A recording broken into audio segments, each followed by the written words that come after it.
안녕하세요. 저는 곧 마흔을 앞두고 있는 30대 사연자입니다.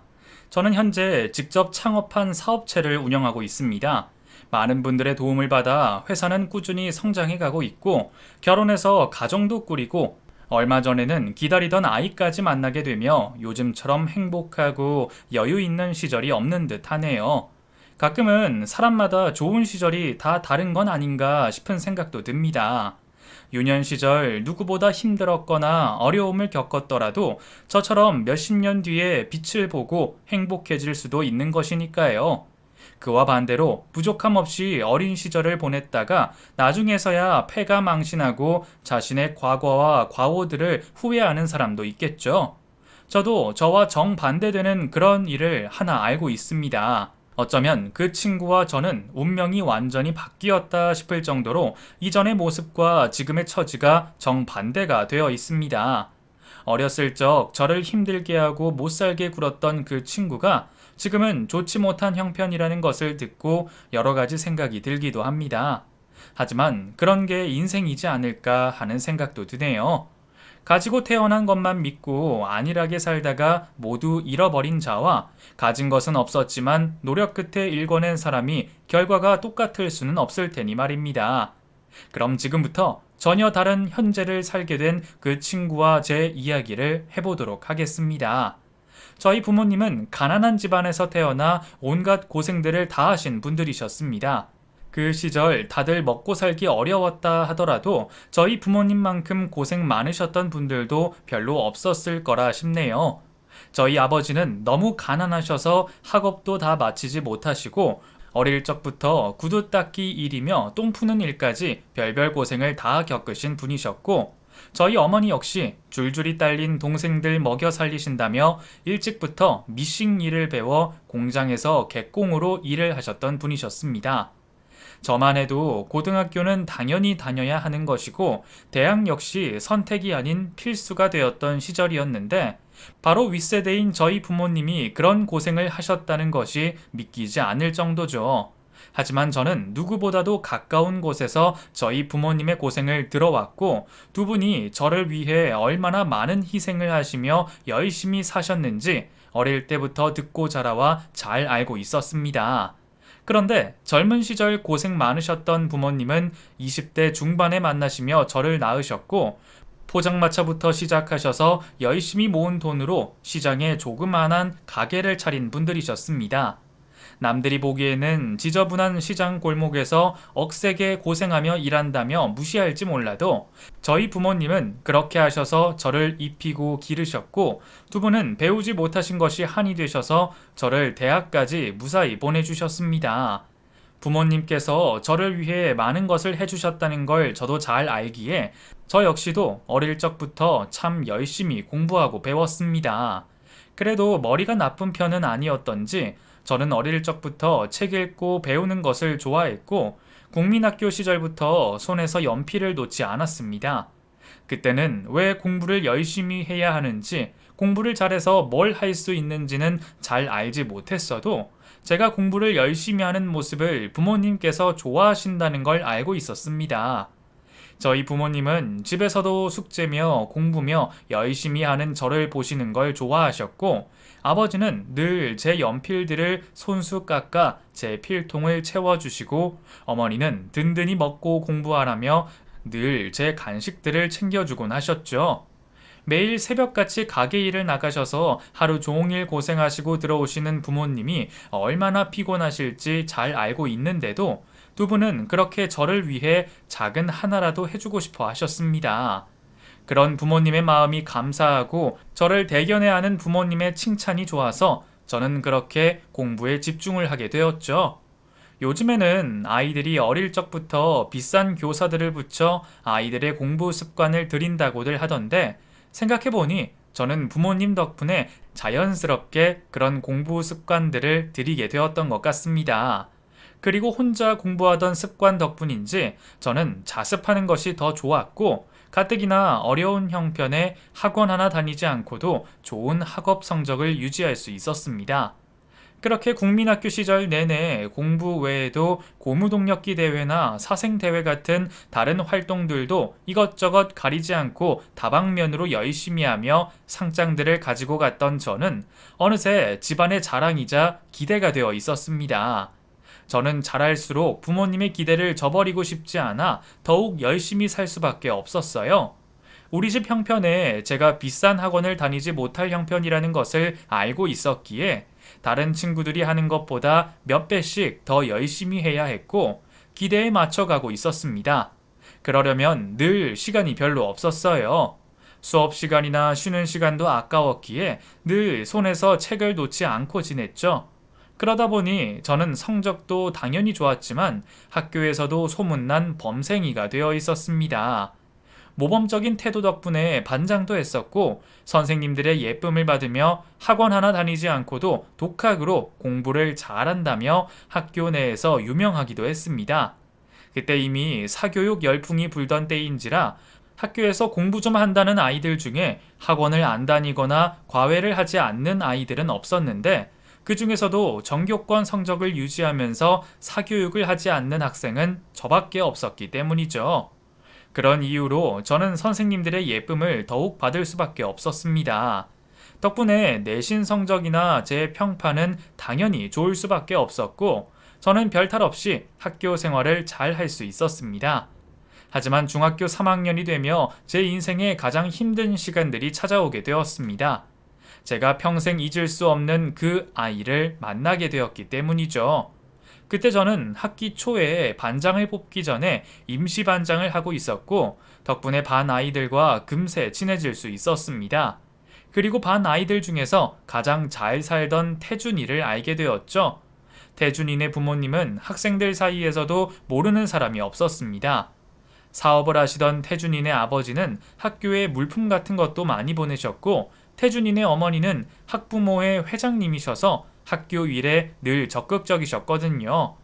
좋은 말로 하면 학교 운영을 위해 봉사하며 힘써주시는 것이고 어른들의 시선으로 보자면 발전기금을 많이 내시며 그만큼 학교 일에 간섭과 관여도 많이 하시고 아들을 위해 치맛바람을 세게 펄럭이시는 분이셨습니다. 여유가 있으신 분들이니만큼 하나뿐인 외동아들에 대한 관심과 애정도 지극하셨고 그만큼 자녀의 학업 문제에도 관심이 많으신 편이셨죠. 사실 그래서 저도 저희가 같은 반이 되기 전부터 태준이가 어떤 아이인지 대강은 알고 있었습니다. 한 번은 2학년 때 태준이 어머니가 학교를 찾아와 학교가 뒤집힌 일이 있었습니다. 2학기 중간고사 문제 중에 하나가 잘못된 것 같다며 학교로 쫓아오셔서 따져 물으신 일이 있었습니다. 태준이가 그 문제를 틀렸는데 문제 내용이 애매했던 모양이에요.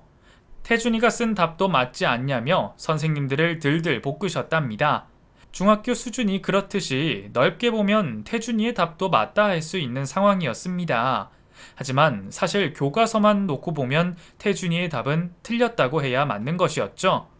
중학교 내신에 들어가는 문제라면 교과서가 우선이 되어야 하지만 태준이 어머니는 태준이가 낸 답을 수용하라며 막무가내를 부리셨습니다.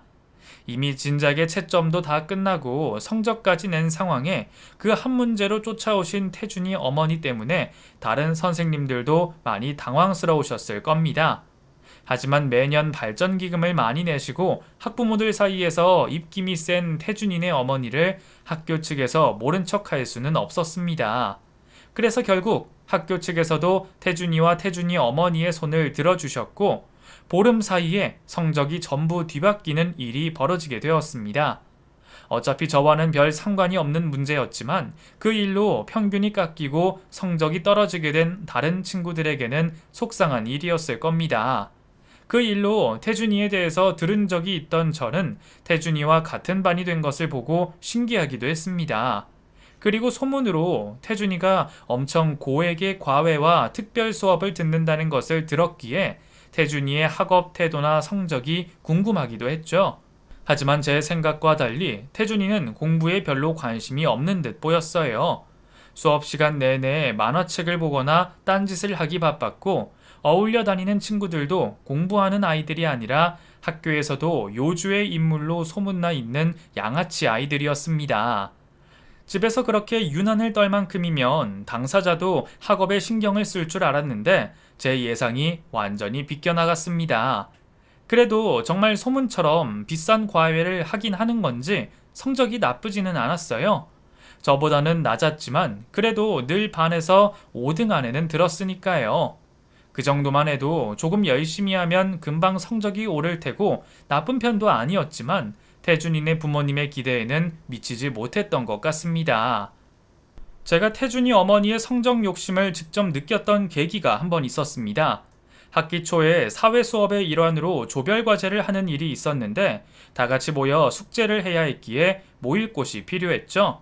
저나 다른 아이들은 부모님이 맞벌이를 하시고 집에 데려갈 사정이 안 됐는데 태준이가 먼저 나서서 집으로 가자 하더군요. 솔직히 궁금하기도 했습니다. 학교에서도 유명한 부잣집은 어떤지, 치맛바람 거세다는 태준이네 어머니는 어떠실지 말이에요. 당연히 집은 저희 생각보다 훨씬 좋았고 아내는 일해주시는 분들도 계셨습니다. 그래도 재벌급은 아니지만 저희 집과 비교하면 재벌 수준이라 해야겠죠. 저희가 집 안으로 들어가자 태준이 어머니가 저희를 훑어보시는 걸 느꼈습니다. 뚫어질 듯한 날선 눈빛에 괜히 잘못한 것도 없이 주눅이 들더라고요. 그리고 태준이 어머니는 저희에게 한 명씩 성적을 물어보셨습니다. 그래, 니들이 태준이 같은 반 친구들이구나. 다들 공부는 잘하니? 다들 반에서 몇 등 하니? 엄마, 왜 그런 걸 물어보고 그래? 엄마가 친구들한테 궁금한 게 있을 수도 있지. 왜 그러니? 왜? 말 못할 정도야? 다들 우리 태준이보다 공부 못하니? 저나 다른 친구들은 그 앞에서 무슨 말을 해야 할지 몰랐습니다. 저와 태준이를 빼면 다른 친구들은 그냥 평범한 성적이었고 그렇다고 제가 어머니 앞에서 태준이보다 공부를 잘한다고 자랑을 할 수는 없었으니까요. 그런데 태준이네 어머니가 저를 콕 집어서 성적을 물어보시더라고요. 왜 다들 말을 안 하나? 그래, 네가 먼저 말해봐. 너 반에서 몇 등 하니? 예? 저는 그냥 평균... 제가 대충 얼버무리려고 하는데 눈치 없던 친구 하나가 끼어들어 말을 가로챘습니다. 야, 이노야, 네가 무슨 평균이야? 평균은 우리가 평균이지. 아줌마, 이노 저희 반 1등이에요. 전교에서도 늘 3등 안에는 들어요. 어머, 그러니? 너 이름이 이노야? 아, 그래, 네가 박이노구나. 내가 네 이름 들어본 것 같다. 그래, 공부를 잘하는 친구였구나. 근데 왜 진작 말을 안 했어? 너 이노랑 친하게 지내? 공부 잘하는 애들끼리 서로 도와주면 좋잖아. 엄마, 그만 좀 해 진짜. 그때는 민망하기는 했지만 어른께 칭찬 듣는 게 싫지만은 않았고 저는 별 생각이 없었습니다. 다만 아드님의 주변을 오로지 성적으로만 판단하는 태준이네 어머님이 좀 특이하다고 할까, 대단하다고 해야 할까 싶은 생각을 하게 되었죠. 그렇게 그날 태준이네 집에 방문한 이후로 저는 태준이의 관심을 받게 되었습니다. 아무래도 태준이 어머니 때문이었을 겁니다. 평소에는 저와 별 대화도 하지 않던 태준이가 제가 무슨 공부를 하는지 어느 학원을 다니는지 꼬치꼬치 캐묻기 시작했죠. 야, 박인호, 너 정말 학원 안 다니는 거 맞아? 뭐 과외하는 거 아니고? 아니야, 나 그냥 혼자 공부해. 야, 거짓말 안 해도 돼. 내가 너한테 뭐 과외 소개시켜달라 그러겠냐? 오히려 내가 너를 도와주겠지. 그러니까 나한테는 솔직하게 말해. 누구한테 배우는 거야? 뭐 아는 사람들 중에 대단한 과외 선생이라도 있어? 정말 아니라니까. 나 정말 학원 한 번도 다녀본 적 없고 과외도 해본 적 없어. 아직은 그냥 혼자 공부하는 게 좋아서 혼자 예습 복습만 철저히 하는 거야. 정말이야. 야, 근데 공부를 그렇게 잘하는 게 말이 돼? 아이씨, 진짜 짜증나는 새끼. 아마 그때부터 태준이가 저를 싫어했던 게 아닐까 싶습니다. 그렇게 저를 견제하기 시작한 태준이는 저를 점점 대놓고 싫어하기 시작했습니다. 반장인 제가 뭘 하던 회방을 놓으며 괜히 가벼운 시비들을 걸었고 선생님들이 저를 칭찬하실 때면 저를 깎아내리지 못해 안달이었죠. 중학생 그 나이에 가벼운 시기 질투라고 여겼던 저는 점점 도를 넘어가는 태준이를 보며 당황스러워지기 시작했습니다. 태준이는 제 부모님이 시장에서 장사를 한다는 것까지 알아내서는 저를 돈이 없어서 학원 하나 못 다니는 거지라며 다른 친구들 앞에서 창피를 주곤 했죠. 야, 이노야, 너 혼자 공부하는 게 다 이유가 있었구나. 야, 그럼 그렇다고 솔직하게 말을 했어야지. 왜 내 앞에서 괜히 허세를 부렸어?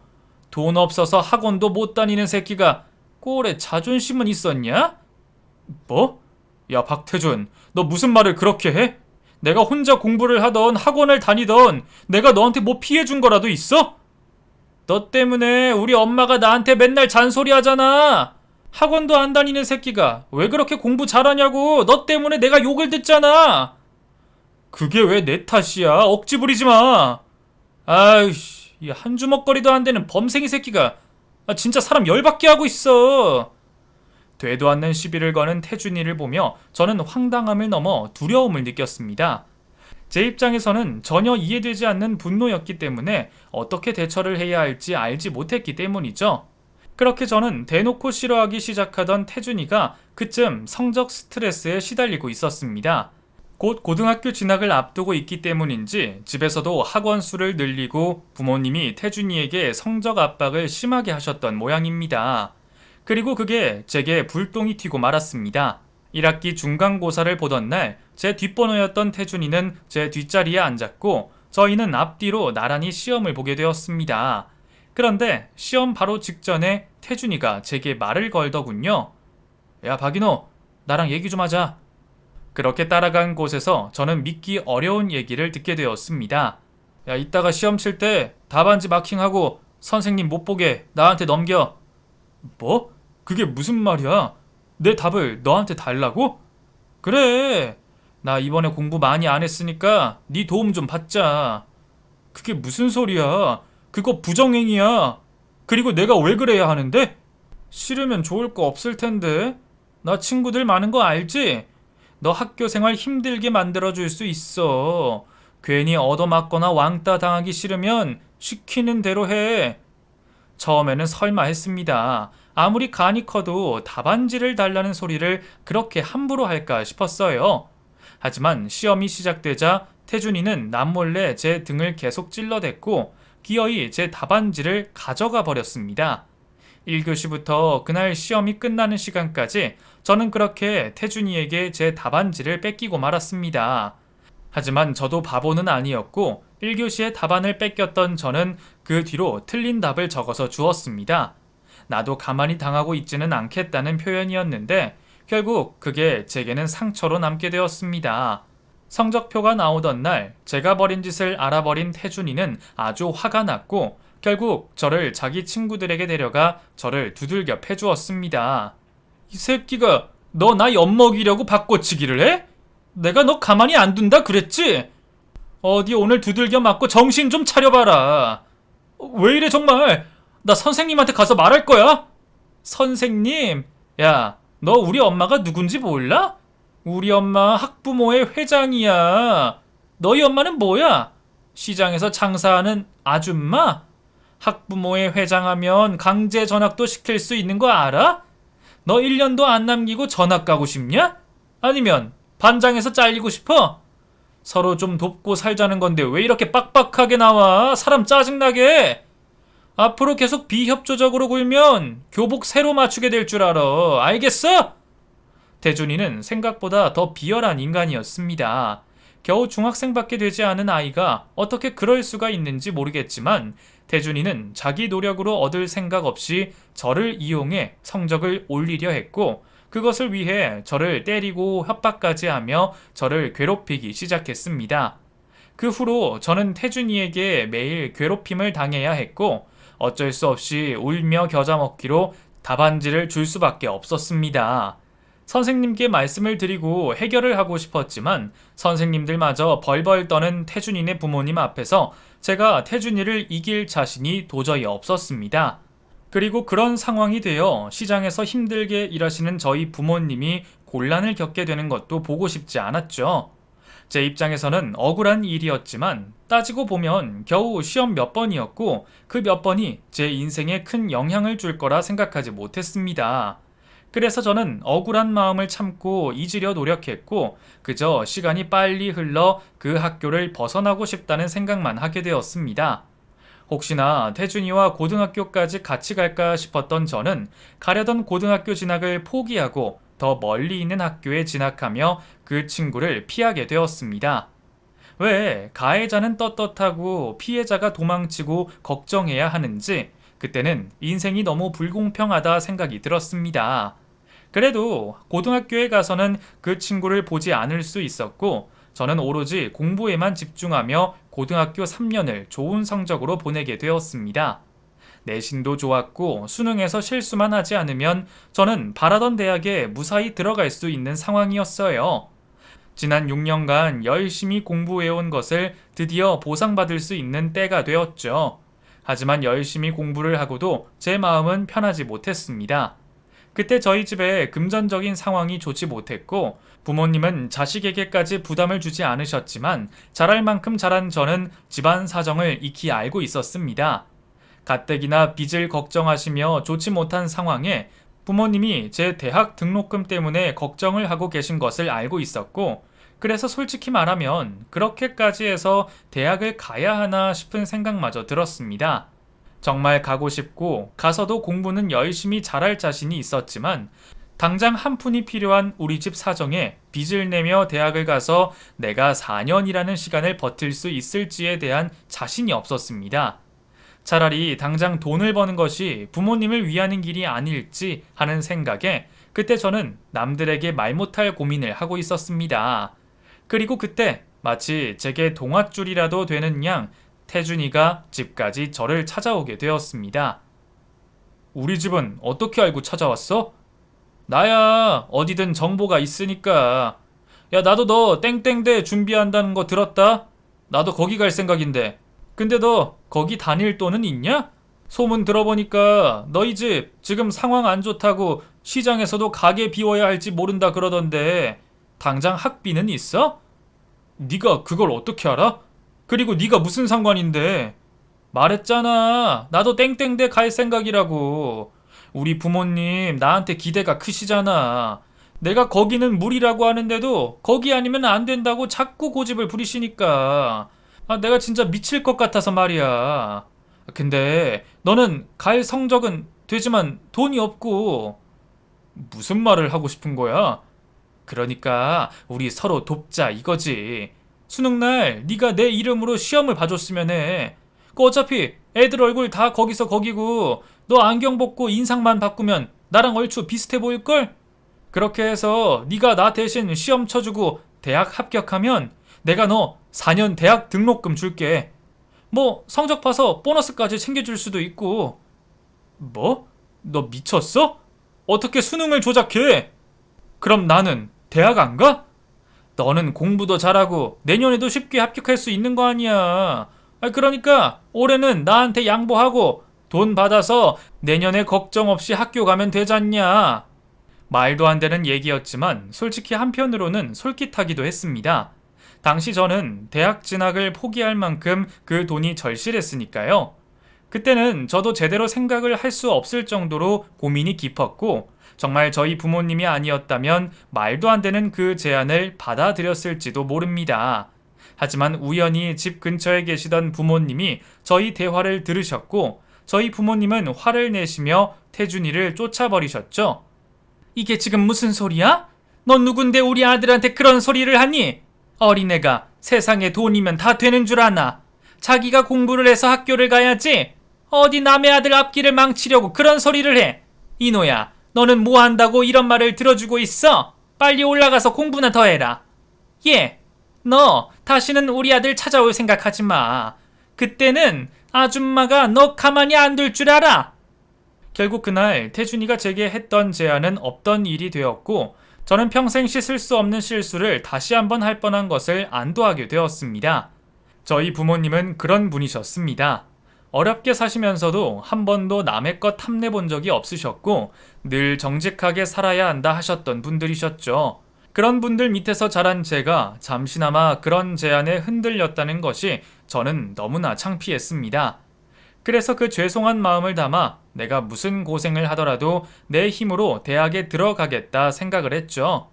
그렇게 저는 무사히 수능을 치렀고 6년 내내 학원 하나 다니지 않고서도 명문대에 합격할 수 있게 되었습니다. 제 대학 합격 소식에 부모님은 무척 기뻐하셨습니다. 중학교도 나오지 못한 아버지와 고등학교를 꼭 가고 싶었던 저희 어머니에게는 명문대생인 아들이 무엇보다 자랑스러울 수밖에 없으셨고, 저는 그제서야 제가 부모님께 작은 행복을 가져다 드렸다고 생각했습니다. 반면 제게 말도 안 되는 제안을 했던 태준이는 재수를 하게 되었다 들었습니다. 성적을 낮추면 다른 학교도 충분히 갈 수 있지만 태준이 부모님이 원치 않으셨나 보더라고요. 그렇게 저와 그 친구는 같은 학교에서 만나지 못했고, 몇 년 뒤 저는 중학교 동창회에서 그 친구를 다시 만나게 되었습니다. 저를 보자마자 괜히 시비를 거는 태준이를 보자 3년이라는 시간이 전혀 흐르지 않는 것 같더군요. 야, 박인호, 너 학교 잘 다니냐? 친구는 나 몰라라 하고 너 혼자 좋은 학교 다니니까 좋냐? 오랜만이다. 야, 태준이 너는 학교 다니니? 우리 학교에서는 못 본 것 같은데? 다른 학교 갔어? 뭐? 이 새끼가 지금 누구를 놀리나? 내가 누구 때문에 지금 삼수를 하고 있는데? 그때 네가 나를 도와주기만 했어도 내가 이러고는 안 있지. 그러는 너는 돈도 없는 새끼가 사립대 잘 다니고 있냐? 거지 새끼.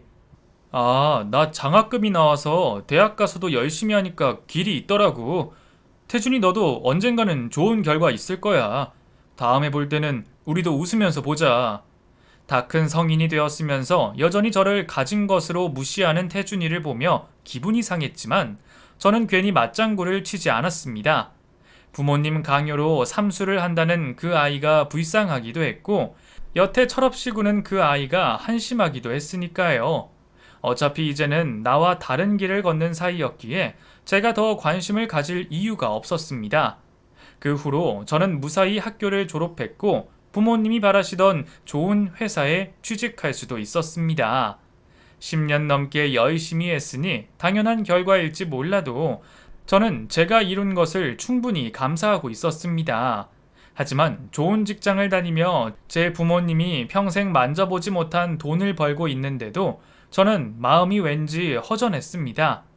여태까지는 부모님을 위해 열심히 살았지만 다 이루고 보니 정작 이게 내가 바라던 길인가 싶었던 거죠. 배부른 소리일지 모르겠지만 저는 회사와 일상에 회의를 가지게 되었습니다. 열심히 사는 게 너무 당연했던 저였기에 목표가 사라지니 더 이상 삶의 의미를 찾지 못했습니다. 회의감인지 무력감인지 모를 감정에 빠져든 저는 결국 사업을 시작하기로 생각하게 되었습니다.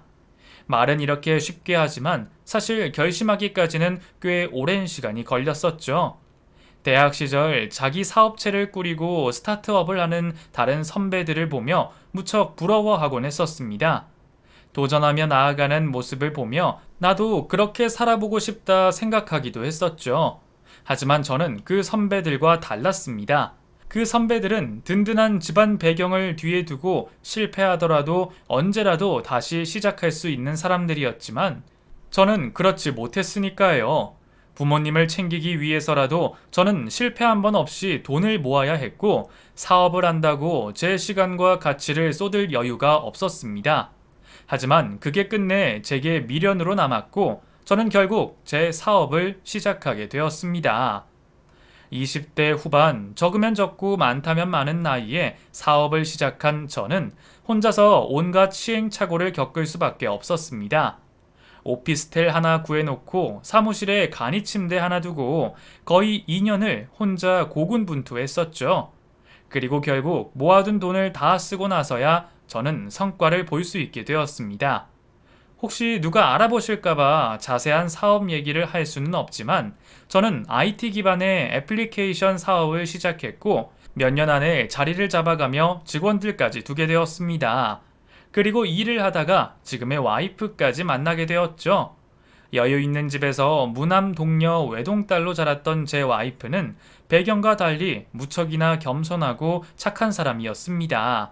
그리고 그건 전부 장인어른의 가르침 덕분이었죠. 장인어른은 어려운 시절 고생 끝에 자수성가로 투자회사를 운영하신 분이셨고 그 까닭에 저를 좋은 사윗감으로 생각해 주셨습니다. 제가 누구보다 성실하게 살았던 것을 알아봐 주시고 하나뿐인 사위인 제게 많은 투자와 지원을 아끼지 않으셨습니다.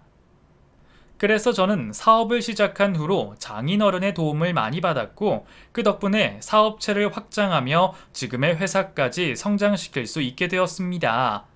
그렇게 저는 결혼 전 직원 4명의 작은 오피스텔 사무실에서 결혼 후에는 빌딩 3층을 빌려 쓰는 직원 수십 명의 벤처기업이 될 수 있었습니다. 제가 사업을 시작한 것도 제 와이프와 장인어른을 만난 것도 전부 운이었지만 노력한 자에게 운이 따르지 않았나 싶은 생각이 듭니다. 그렇게 여러 도움으로 회사를 키워간 저는 제가 받은 도움과 행운을 다른 이들과 나누고 싶은 생각에 직원을 채용함에 있어서 차등을 두지 않았습니다. 고졸이어도 입사할 수 있고 학벌이나 나이에 상관없이 오로지 개인의 미래 가치에 중점을 두고 직원을 채용하곤 했습니다. 그런 덕분에 직원들은 성심성의껏 회사 일을 열심히 해주시고 덕분에 저는 회사를 더 성장시킬 수 있었죠. 전부 저의 욕심 때문이었는데도 주변에는 좋게 봐주셨고 그런 이유 때문인지 업계에서는 저희 회사에 오고 싶어 하는 사람들이 꽤 많았습니다. 매번 직원 채용 때마다 분에 넘치는 인원들이 지원해 주시는 덕분에 늘 감사하고 죄송한 마음이었죠. 어렵게 지원해 주신 분들께 조금이라도 정성을 보이고자 저는 단 한 명도 빼놓지 않고 늘 면접을 참석하곤 했습니다. 개인 인터뷰 형식의 면접이라 시간이 많이 걸릴지라도 한 분 한 분 인재를 놓치지 않으려 했죠. 그날도 저는 면접을 하러 회사에 들어가고 있었습니다. 외부 미팅을 하고 면접 시간에 맞춰 회사로 들어가는데 입구에서 또다시 오랜 인연을 마주치게 되었습니다. 야, 너 박인호 아니야? 태준이구나. 야, 오랜만이다. 잘 지냈어? 태준이가 삼수를 하던 중 집안이 쫄딱 망하고 결국 지방대를 들어갔다는 이야기를 듣기는 했지만 설마 저희 회사에 지원을 했을 줄은 몰랐습니다. 그런 곳에서 만나서 반갑다고 해야 할지 난감해야 할지 제가 뭐라 말을 해야 할지 모르겠더군요. 우리 회사에 면접을 보러 왔는지 저를 먼저 알아보고 다가온 태준이는 또 저를 무시하기 시작했습니다. 야, 이 새끼야, 너 여기 다니냐? 너 대기업 다닌다 그러더니 잘렸냐? 아, 거기는 몇 년 전에 그만뒀었지. 면접 보러 왔구나. 그럼 이따 보자. 이따 보긴 뭘 이따 봐. 뭐 네가 내 면접이라도 보냐? 내가 여기 CEO거든. 대기업 그만두고 내가 차린 회사야. 뭐라고? 너 우리 회사 들어오고 싶어서 면접 보러 왔으면서 회사에 대해서는 안 찾아봤어? 대표 이름도 박인호로 되어 있고 인터뷰도 꽤 했었는데 대부분은 지원하는 회사 대표 정도는 알던데 좀 실망이다. 야, 진짜야? 네가 여기 대표라고? 그래, 태준아. 우리 회사 대기업은 아니더라도 경쟁률 상당해. 근데 그런 식으로 해서 어떻게 합격하려고. 뭐 아무튼 이따가는 잘 해봐. 저는 벙찐 태준이를 두고 면접장으로 들어갔습니다. 그리고 한참 뒤에 사색이 되어 면접으로 들어온 태준이를 다시 만나게 되었죠. 다른 임원들 앞이라 제게 아는 척은 못하지만 제가 CEO라는 걸 듣고는 충격을 받았던 건지 긴장을 많이 하더군요. 나한테 잘못했던 걸 알기는 아는지 덜덜 떨다가 결국 면접을 망치고 말았습니다.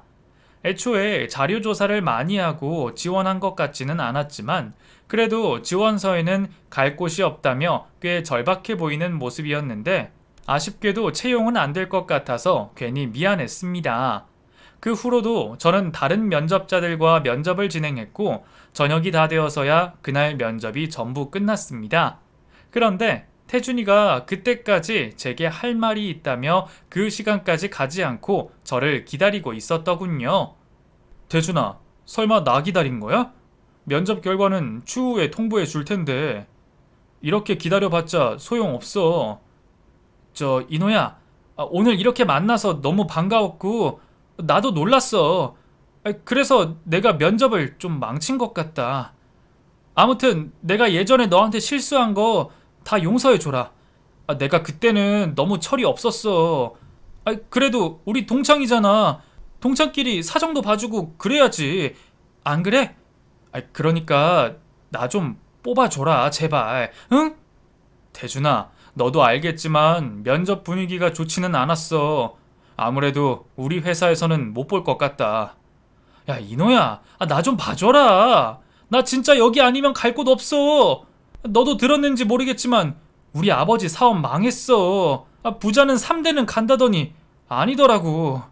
나 우리 부모님 사업 망한 뒤로 너무 힘들었어. 여태 결혼도 못하고 부모님 모시면서 살고 있어. 거기다가 우리 부모님이 아프셔서 당장 병원비며 생활비가 필요해.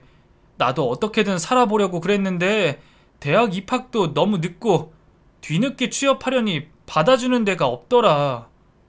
그렇다고 내가 언제까지 일용직 일만 할 수도 없고 나 정말 취업해야 해. 나 한 번만 기회를 줘라. 내가 정말 잘할게. 무릎이라도 꿇으라면 꿇을게. 응? 사실 옛날 태준이의 만행들을 떠올리면 면접은커녕 당장 그 자리에서 끌어내려버리고 싶은 심정이었지만 제가 어렵게 기회를 얻었던 만큼 늘 누군가에게는 기회를 주고 싶었던 저는 부모님이 아프셔서 꼭 취직을 해야 한다는 태준이를 매몰차게 거절할 수 없었습니다.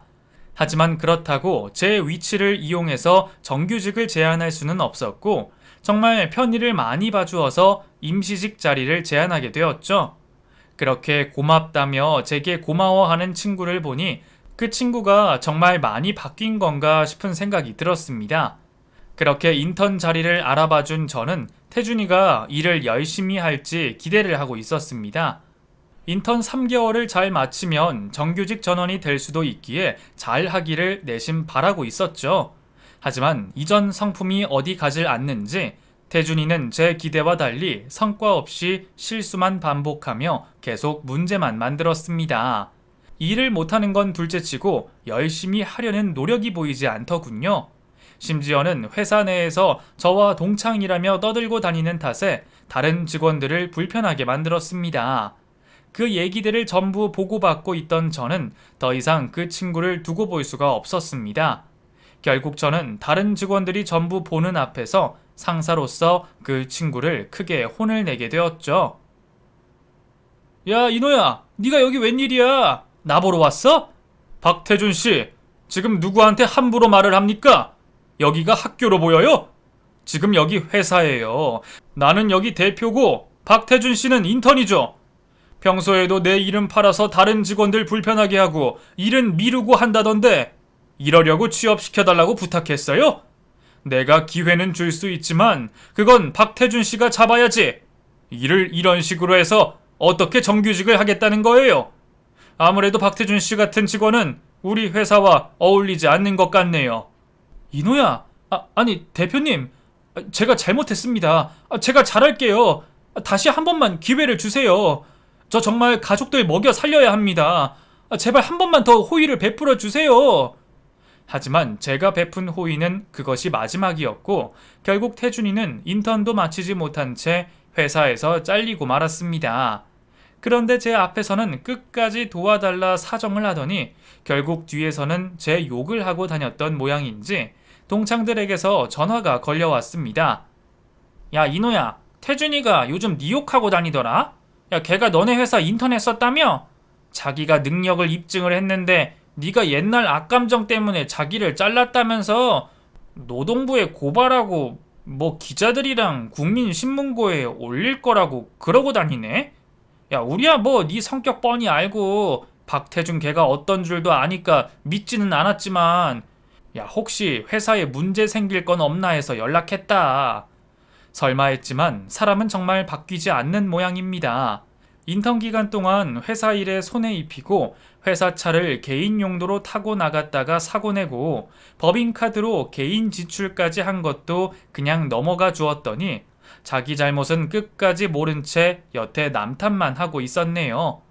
제가 그냥 개인이었으면 몰라도 회사 대표로 있는 이상 그런 유언비어들을 그냥 두고 볼 수 없었습니다. 오너 리스크 때문에라도 저는 회사 차원에서 그 친구를 그냥 두지 않기로 했죠. 결국 회사 법무팀에 전해서 그 친구에게 회사 측에서 고소를 진행하기로 했고 절대 합의는 해주지 않기로 했습니다. 그 후로 그 친구는 회사에 손해배상을 해야 했고 제게 명예훼손에 대한 벌금까지 지불해야 했습니다. 그 뒤로 동창들 사이에서 소문이 다 난 건지 이미 친구들 사이에 평판이 나빴던 태준이는 다시는 동창들에게 나타나지 못했고 그 후로도 마땅히 취업을 하지 못해 지금은 배달 일을 하며 지낸다고 들었습니다. 그 친구와 제가 두 번 다시 만날 일은 더 없겠지만 그때 제외한 일이 제게는 두고두고 회자될 만한 일이 되었네요. 참 지긋지긋한 인연이 신기하다 싶기도 하고 그 친구를 보면 그 모습을 반면교사 삼아 제가 더 잘 살고 싶은 생각이 들기도 합니다. 그럼 여러분들 주변에는 태준이 같은 친구가 없기를 바라며 이야기를 마치겠습니다.